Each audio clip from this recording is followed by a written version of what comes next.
So on May 12th, the freight market basically just evaporated. Right, just vanished overnight. Yeah, literally hundreds of thousands of marginal trucks just disappeared from the spot market, tender rejections spiked, and this, trillion-dollar industry was thrown into a massive bottleneck. Which is usually a disaster for margins. Exactly. Correct. But one company didn't just survive the chaos, they managed to post a 45% profit jump without actually fundamentally raising a single contract price. It is honestly the kind of performance that just forces you to, completely rethink how you model legacy transportation companies. It really is. We are looking at, and I don't use this term lightly, an absolute masterclass in operating leverage here. Yeah, and that's exactly why we're doing this deep dive today. We are bringing you a heavily data-forward, unapologetically opinionated breakdown of J.B. Hunt Transport Services. Ticker symbol JBHT. Right, JBHT, specifically looking at their Q2 2026 earnings call. So if you hold this stock, or, if you're just trying to understand the macro mechanics of this insane supply chain storm we're in, you really need to understand how they engineered this beat. Because we are definitely not here to just read you a press release. No, definitely not. We're here to figure out if this explosive quarter is just a temporary blip driven by spot market panic, or if it's the genesis of a massive multi-year pricing cycle. And the distinction between those two scenarios, it fundamentally alters the entire valuation of the company. How so? Well, if it's just a blip, right, the institutional money takes its profits and exits. But if it's a structural shift... Then they're trading at a discount. Exactly. J.B. Hunt is trading at a massive discount relative to its actual forward earnings power. Okay, so let's look at the baseline performance first, because the sheer magnitude of this beat is what caught Wall Street so completely off guard. Yeah, they were completely blindsided. Right, so total GAAP revenue increased 19% compared to the prior year, which, that is a solid top-line number. It's solid, sure. But the real story is further down the income statement. So operating income improved 32%. Wow. And then diluted earnings per share improved by an astonishing 45%. That's the kicker right there. Yeah. And as someone who tracks the capital expenditures of these massive asset-heavy logistics networks, seeing EPS growth outpace top-line growth by that wide of a margin. It's very rare. It tells me their capital efficiency is just currently redlining in the absolute best way possible. Yeah, no, totally. The divergence between that 19% revenue growth and the 45% EPS growth, that is the entire thesis in a nutshell for this deep dive. Break that down for us. Well, asset-heavy carriers like J.B. Hunt, they have massive fixed costs. Terminals, tractors, trailing equipment, all of it. So expensive to just maintain. Exactly. So when they finally start absorbing volume again after, a brutal 4-year freight recession, the incremental margins on every single additional load are just staggering. Right, because the fixed costs are already paid for. Exactly. It's pure operating leverage. And it wasn't just an isolated spike in one random division either. Yeah. They reported double-digit volume growth across 3 major segments. Right. Intermodal, integrated capacity solutions, and truckload. Yeah, JBI, ICS, and JBT. Yeah. But the JBI numbers, the intermodal numbers, specifically in the East, are wild. Oh, they are in... Eastern intermodal volume was up 16% in the quarter. Yeah.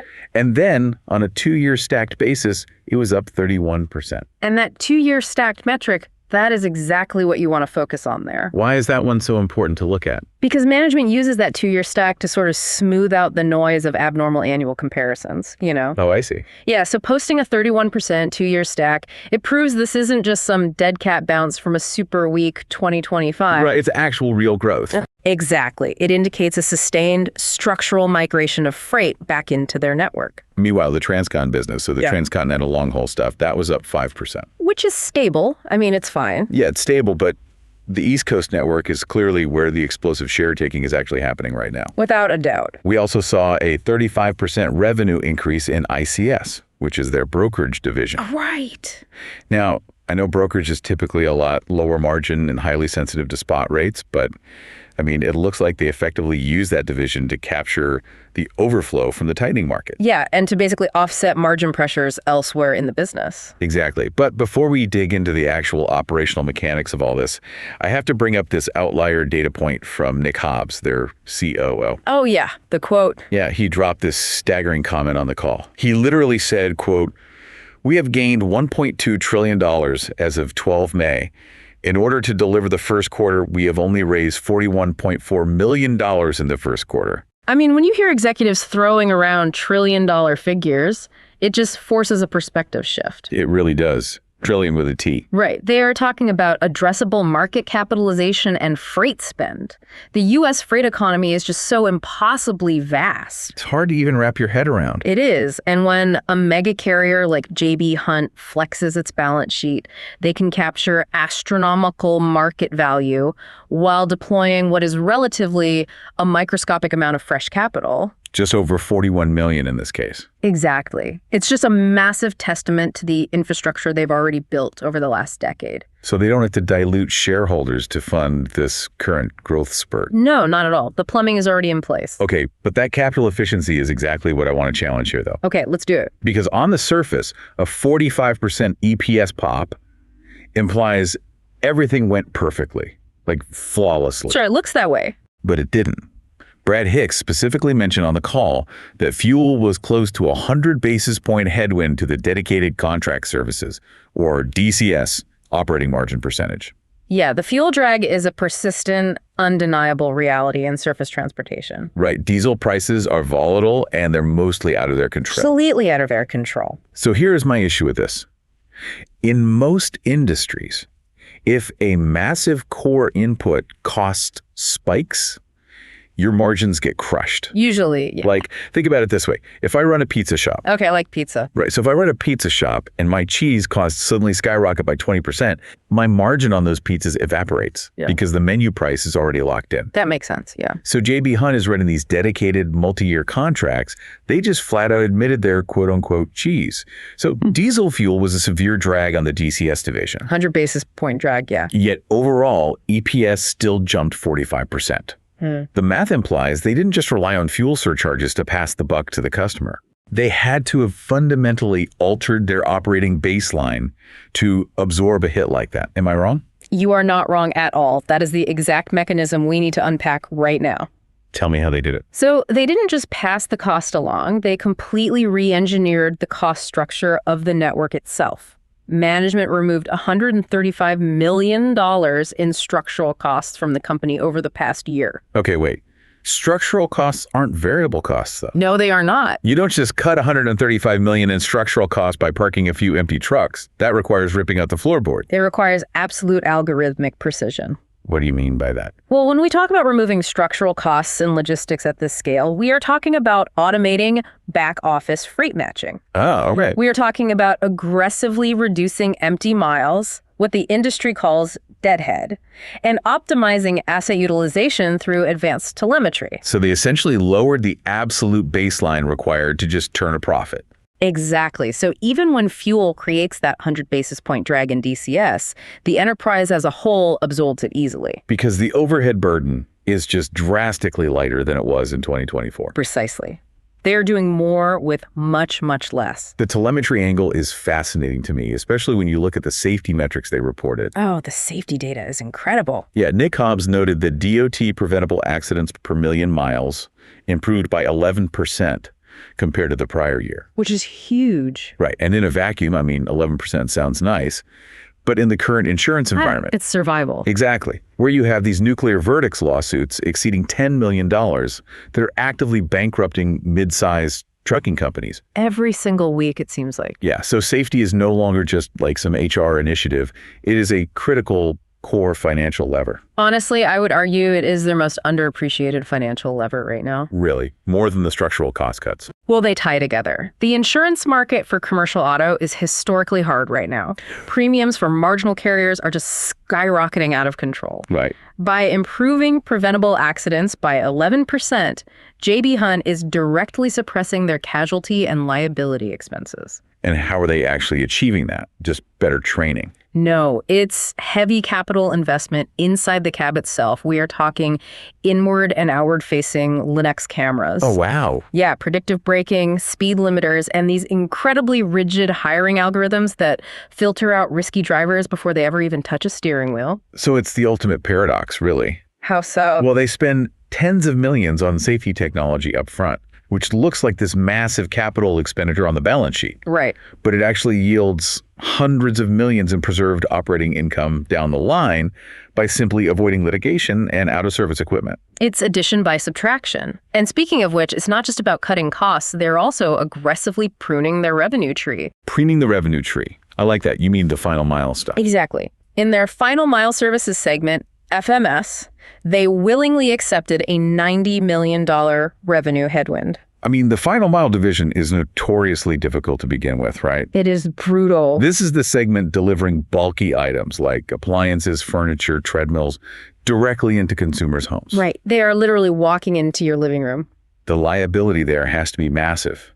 The risk of property damage or an employee getting injured on some stairs is so high. Extremely high, which means if you are just chasing volume in that segment for the sake of market share, you will destroy your margins. So management actively chose to just walk away from $90 million in sales. Yes, to maintain pricing discipline and service levels. That's bold. They basically let the unprofitable freight go to their competitors who are desperate for the cash flow. Wow.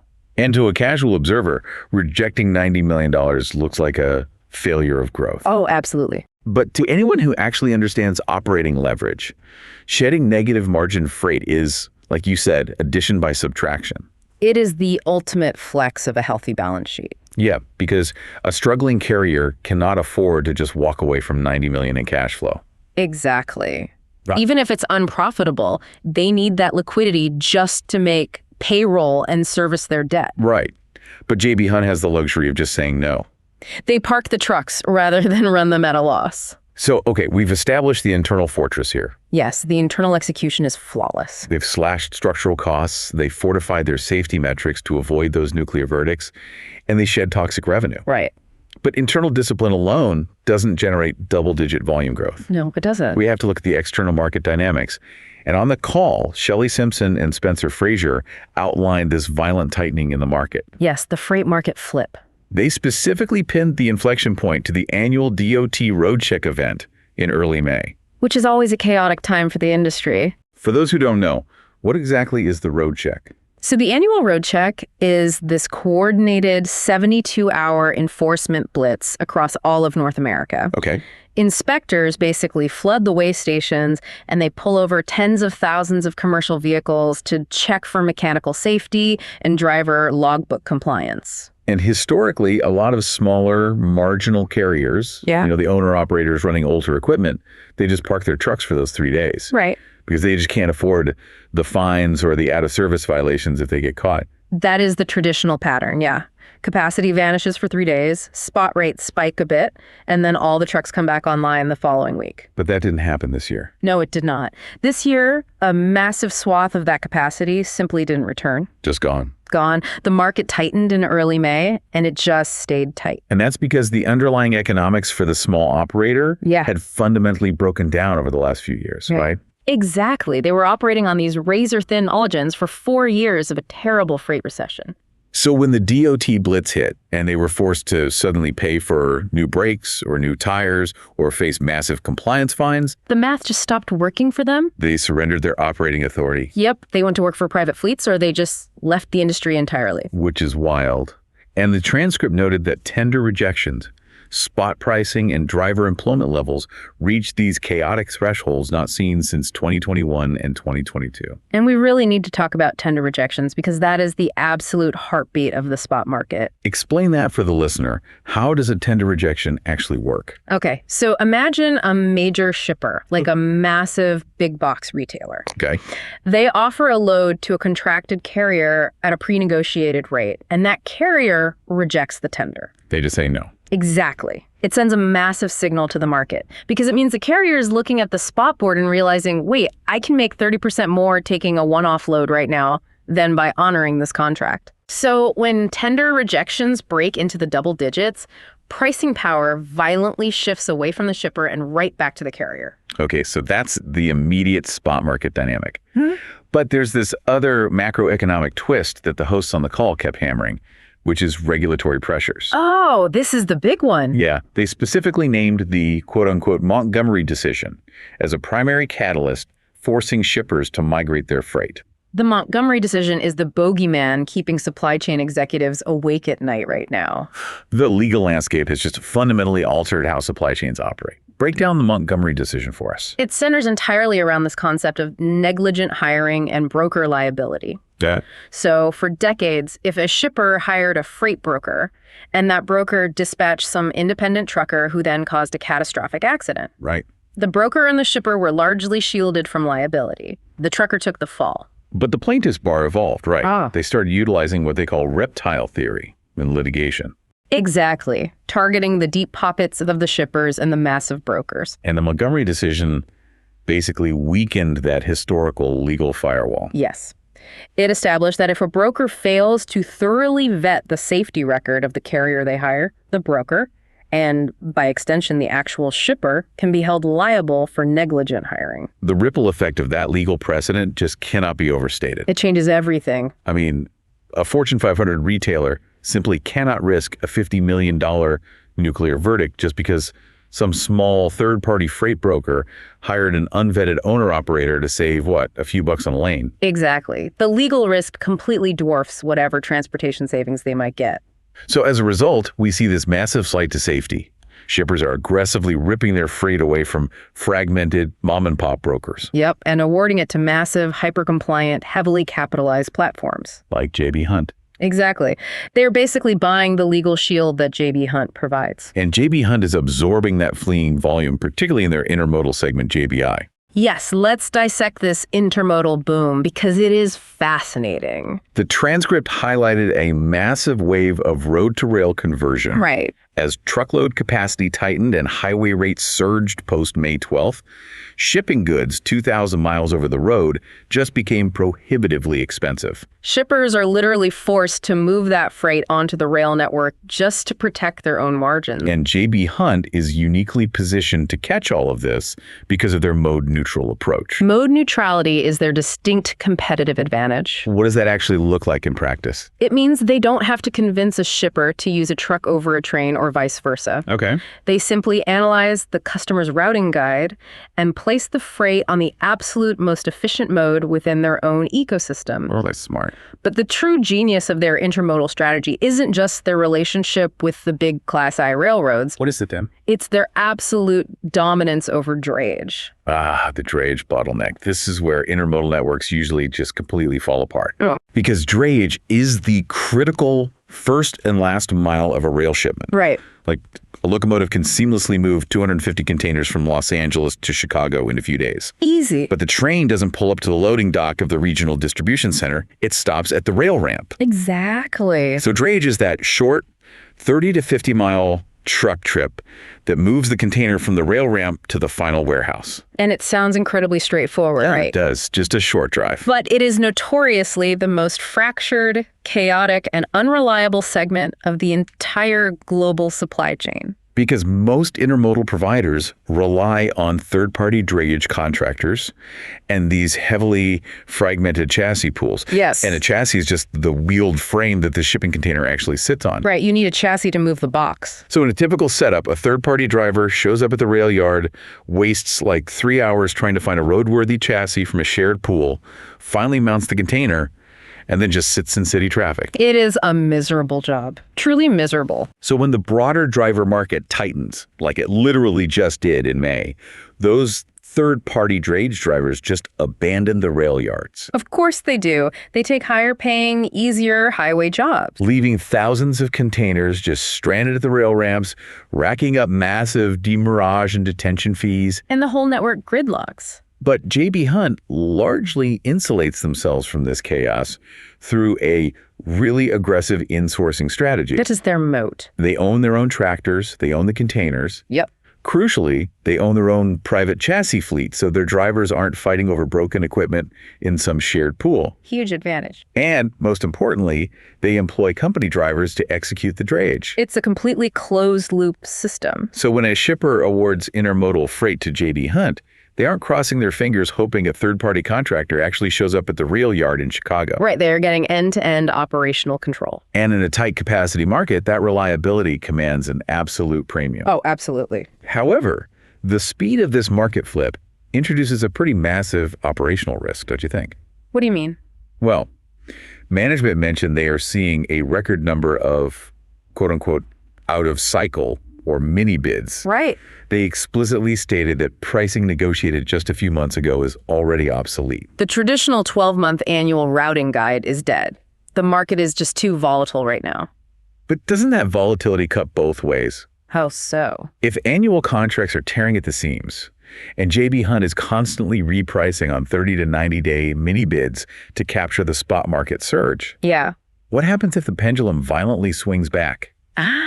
If macroeconomic demand softens next quarter and capacity loosens up again, aren't they fully exposed to rapid margin compression? It's a fair question. I mean, I struggle to see how relying on out-of-cycle bids provides any sort of earning stability for the retail investor. Well, the risk of the pendulum swinging back is real, obviously, but you really have to look at the cushion they've built. The structural costs again? Exactly. Because they stripped $135 million in structural costs out of the network, their break-even floor is drastically lower than it was during the last cycle. Right. Furthermore, their sheer scale gives them a massive data advantage. They process millions of loads across truckload, brokerage, and intermodal. So they see it coming. Yes. They see the inflection points in the spot market literally weeks before the broader indices even report them. That's a huge advantage. It is. They utilize these mini bids dynamically. They aren't abandoning their core, sticky, dedicated contract. You're just using the mini bids in the transactional segments. Right, to capture the immediate upside while relying on the structural cost cuts to protect the downside if rates happen to soften. Okay, that makes sense. That structural cost advantage is really the bridge to the future here. It is the whole foundation. Because we know how they dominated Q2, but the institutional money is already modeling out 2026 and 2027 based on the forward guidance provided on this call. And the guidance was exceptionally bullish regarding volume and capacity. Yeah. Management expects demand to remain robust through the second half of the year, noting that the peak season shape and timing look very similar to the strength we saw in 2025. Which was a very strong year. But the most staggering metric was the pipeline for dedicated contract services. The DCS pipeline is sitting at an absolute record high in terms of the number of trucks. Beating COVID levels. Yes, beating the chaotic peaks we saw during the COVID supply chain crisis. Let's contextualize why the DCS pipeline is exploding right now. Go for it. A dedicated contract isn't just providing a truck for a one-off load. Right, it's not the spot market. No, J.B. Hunt is effectively replacing a corporation's entire private fleet. They take over the routing, the equipment, the driver payroll, and all of the liability. So they become the in-house trucking arm, basically. Exactly. And during a 4-year freight recession, retailers felt comfortable managing their own private fleets because drivers were cheap and trucks were easy to buy. But now, driver wages are spiking, insurance is astronomical, and the regulatory environment is incredibly hostile. So retailers are just throwing their hands up and outsourcing the headache. They do not want to be in the trucking business anymore.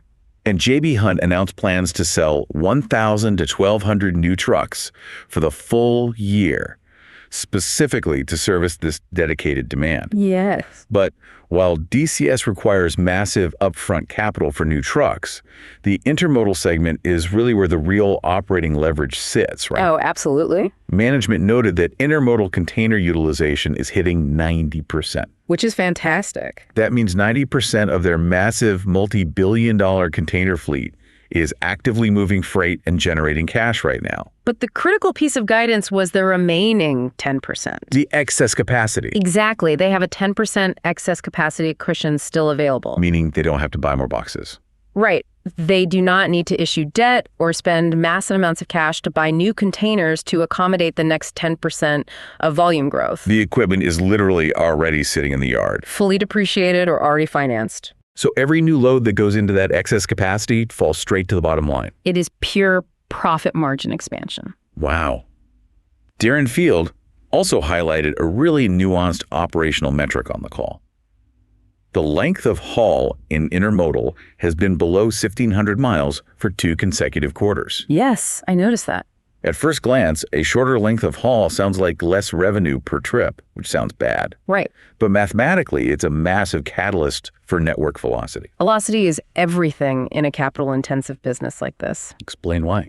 Okay, so if a container is tied up on a 2,500-mile cross-country trip, let's say from Seattle to Miami, Okay. It might take 2 to 3 weeks to turn around and get back into the network. That's a long time to tie up an asset. Exactly. But if they are executing shorter 1,200-mile regional hops, say Atlanta to Philadelphia, they can turn that exact same container 2 or 3 times in that same window. Oh, I see.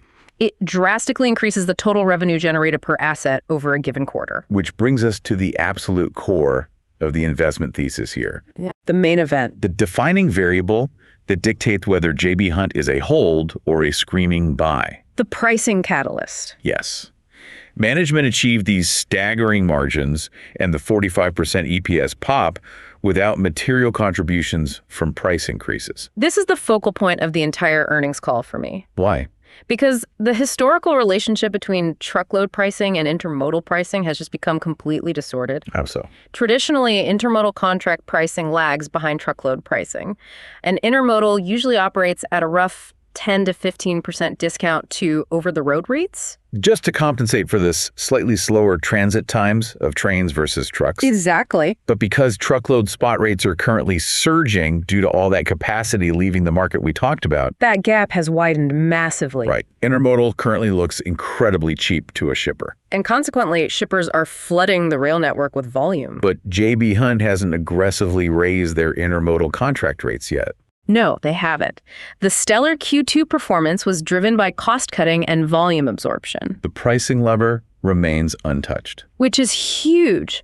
Management is signaling extreme optimism heading into the 2027 bid season, which kicks off in October. So for the first time in years, the carriers actually hold the leverage at the negotiating table. Finally, yes. J.B. Hunt is positioned to aggressively raise contract rates to cover inflation, such as driver wage increases and rising rail provider costs, and crucially, to expand their net margins even further. I really want to dig into the math of that margin expansion because this is where Wall Street models get really aggressive.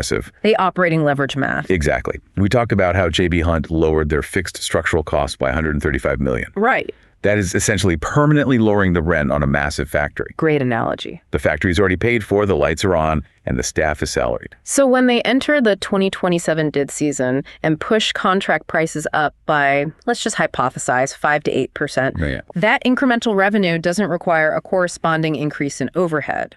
Because they've already cut it. Exactly. Yep. They don't need a new headquarters or a new dispatch system or more executives.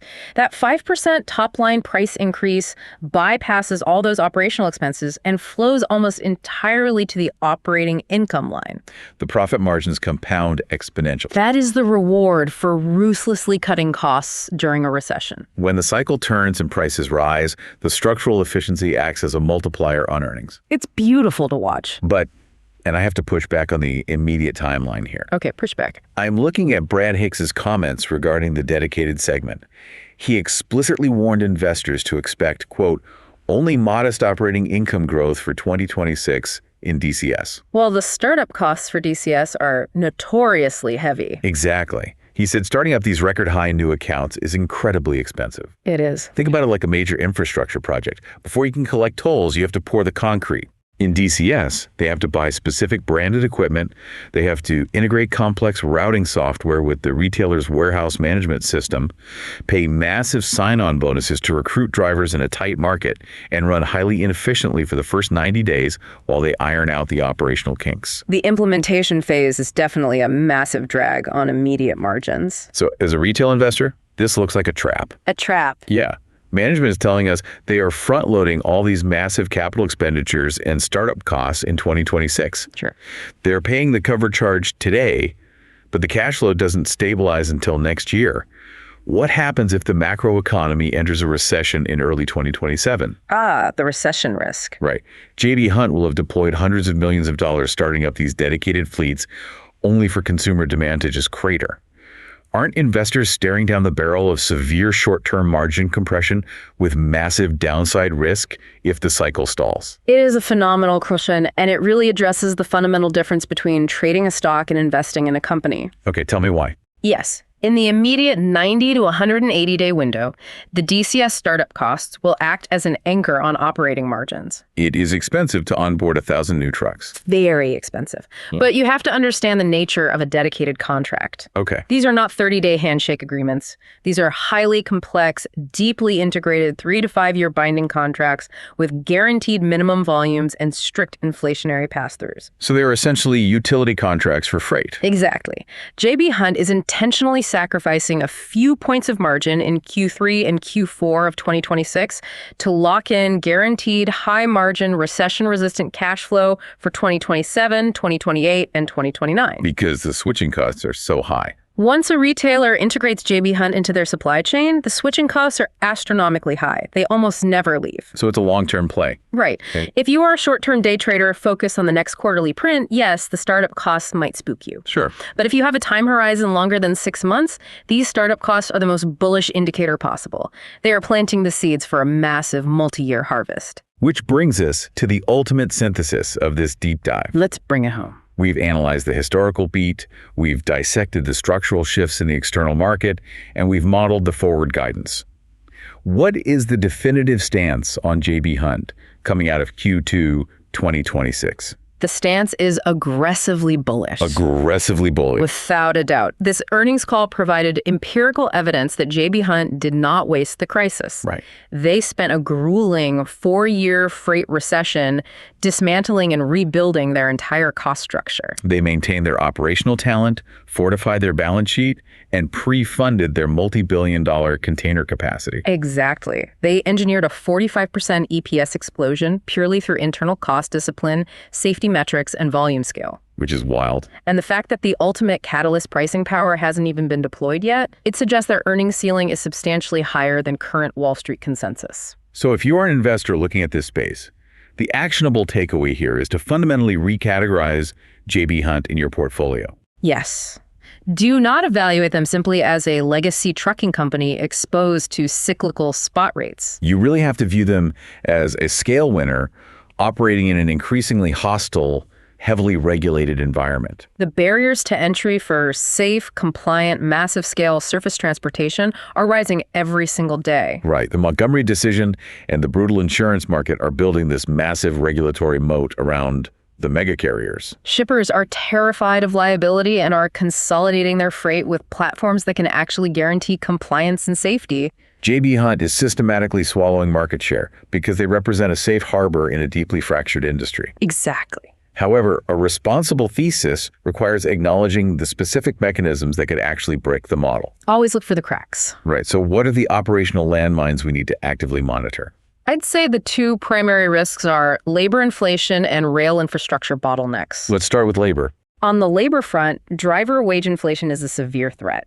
The driver pool shrank dramatically after that May 12th road check we talked about. Right. Management explicitly noted that specific regional markets are tighter than they have ever seen, forcing them to increase sign-on bonuses just to staff those new DCS trucks. So if the cost of recruiting and retaining safe drivers outpaces the rate increases they negotiate in 2027, the margin expansion thesis compresses. Exactly. It eats right into that operating leverage. And the second risk relies on partners they do not actually control. The railroads. Right. J.B. Hunt's intermodal dominance is entirely tethered to the performance of the Class I railroads, specifically BNSF and Norfolk Southern.